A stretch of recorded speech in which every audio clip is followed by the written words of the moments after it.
I wanted to take a few minutes to talk about the Galaxy S25 Ultra because I think it might be interesting because it won't be interesting. The S24 Ultra got away with a lot. And the reason why I was able to get away with it was because you didn't really have a coherent two-pronged defense, at least here in the United States, at the flagship level. Yes, I like the Pixel 8 Pro a lot. I think it's a fantastic device. It was a smooth Android experience. Love that phone. However, you probably had a wait-and-see attitude towards it because the Pixel 7 Pro, while improved over the Pixel 6, wasn't quite all the way there. The Pixel 6, a disaster for the most part, at least for the first year before they upgraded everything, or updated. So there were reasons why you might have been, and justifiably, could have been hesitant on the Pixel 8 Pro. Same thing for OnePlus. Love the OnePlus 9. Love the experience on Oxygen OS 11. Oxygen OS 12, you know my misgivings about that. Not the biggest fan. Think it messed things up. ColorOS integration hasn't exactly gone smoothly, I would say. As far as OnePlus is concerned, Oxygen OS 15 seems to be possibly an improvement. We'll see aesthetically. They kind of went full iOS. That's fine. You know, again, I've said it in videos before, I don't mind companies leaning into different design aesthetics that just so happen to creep into another company's territory. There are always so many things you could do to make a notification shade look like a notification shade. There's always so many things you could do to widgets and icons and stuff like that before you're going to start bleeding over into already used designs. But if you had your misgivings about OnePlus, the OnePlus 11, definite improvement. OnePlus 12, I liked it a lot. But you could see how there may have been reservations previously, leaving, essentially, the Galaxy S24 Ultra unchecked here in the United States.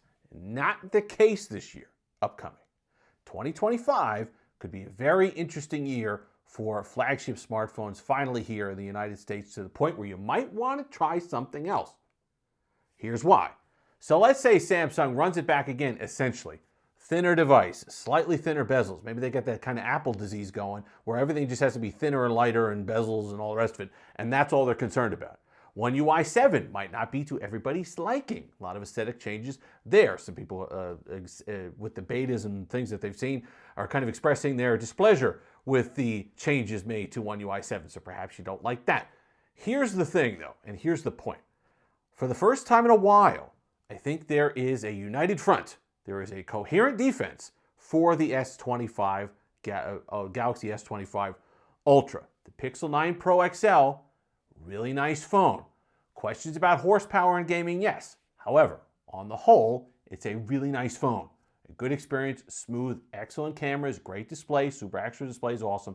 All these things that were previously problems with Pixel devices, not so much anymore. Plus, they got a pretty, I don't want to say good price, it's a comparable price, especially when you're talking, $1,400 for one of these with 512 gigs of storage. So, not a budget phone, or not a value phone anymore, flagship for the most part, but Google has done a good job putting out a solid entry. Now, let's look at the OnePlus 13.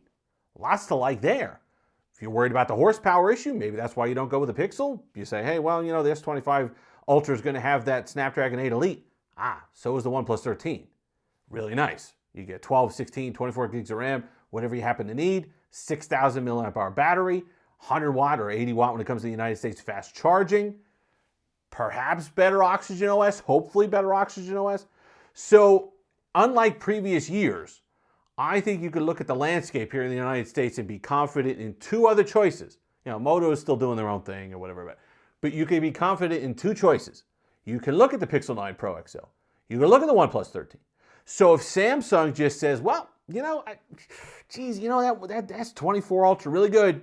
We're just going to thin those bezels up a little bit and give you that fresh coat of paint on One UI 7 and just run it back again. Oh, by the way, it's $1,400 again or $1,300 plus, and we don't really put them on sale that much because we offer all these trade-in deals and everything else.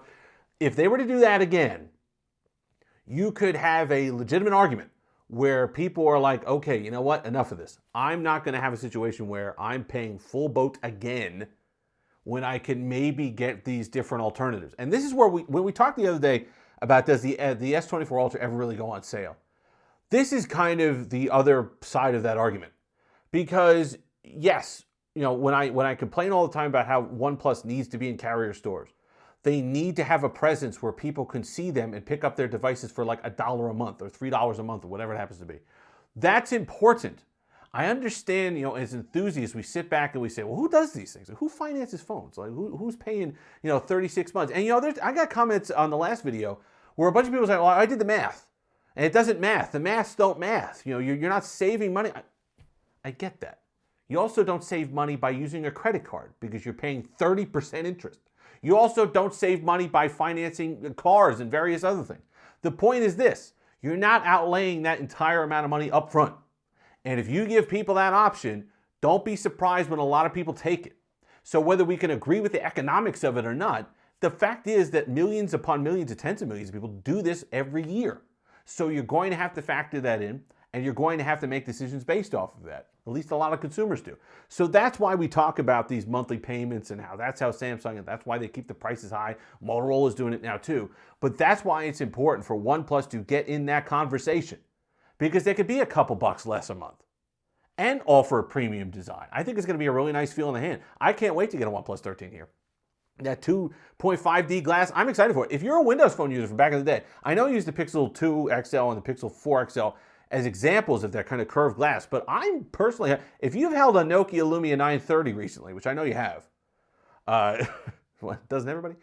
That's one that has that kind of, Windows Phone used to do that, just kind of that really curved glass where it comes back flat at the edges, but it was just a really nice feel, like kind of almost a bubble feel, but it's nice with your thumbs and you're swiping up. Really nice feel. So I'm excited for that. I think the OnePlus 13 is going to be a good device. I think that we're really going to have some competition here in the United States for a change. I think that Samsung's almost admitted, this was on the chipset side, but they've admitted to being complacent. They've admitted to not innovating as much. The sales are starting to soften a little bit too. So it's not just that me just complaining about how the fact that their design pace is slow. And we're going to talk about, actually, we're going to do in a video next about the Galaxy Z Fold 6 and the various Black Friday sales and early discounts that you're going to have on that. But we're going to talk about that in a moment, because that's an important part of the conversation. But just on the face of it, if everything were equal, if you were to go into that carrier store next year and say, well, this Pixel 9 Pro XL is $10 a month, and this thing's $15 a month, or I'm paying full boat, $1,400 versus $1,200 or $1,100 over on the Pixel side, or I'm paying $900 on the OnePlus side, this might be a year where the lackluster design of the S24 and the Galaxy series, the very safe designs that Samsung has gone with, might actually start to dig into sales a little bit more. Because for the first time in a while, I think you can legitimately sit down and have confidence, not just buy the devices. Of course, you could always buy a OnePlus 12. You could always buy a Pixel 8 Pro. You can actually have confidence that these other companies that maybe in the past have fumbled a little bit have put together coherent devices with decent plans, with decent software for a few years in a row. And once you get to that, if you introduce a little competition against Samsung, I think you're going to find at the end of the day that Samsung doesn't do as well as we would hope against, or that fans would hope, against some stiffer competition. If you've made it this far, like, comment, subscribe, all that fun stuff. Until next time, we're still working out the overhead thing, still working out the lighting. Haven't figured that out yet.